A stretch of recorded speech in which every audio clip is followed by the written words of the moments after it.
Neil and Jim loved exploring. Every Saturday they ventured into the woods. They followed hidden paths, always searching for adventure. One afternoon they stumbled upon something strange. It was hidden amongst the trees. A clearing appeared, and in the centre stood a statue. "Jim, look!" Neil exclaimed, his eyes wide with surprise. They had never seen this before. It was not on their maps. This part of the woods was unexplored. Jim gasped. "What is that?" he breathed, curiosity piqued. The friends exchanged a look, a mixture of apprehension and excitement in their eyes. They cautiously approached the mysterious figure. The statue was tall and imposing. It towered over the boys. It was made of grey stone, weathered by time. The figure was that of an old man. He wore a long, flowing robe. A pointed hat sat upon his head. His long beard reached his chest. In his hand, he held a staff. "It's a wizard," Jim whispered, his eyes fixed on the statue.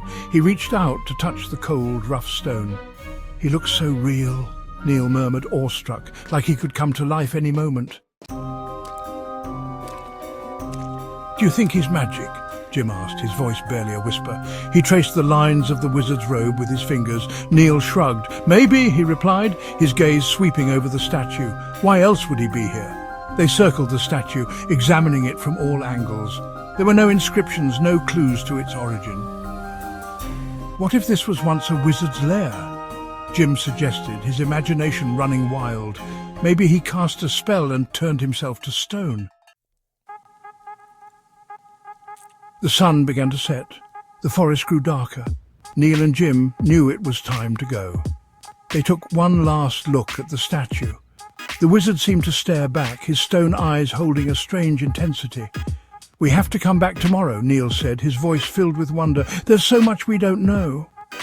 They left the clearing. The forest seemed different now. It was filled with secrets. Neil and Jim carried the mystery of the wizard statue with them.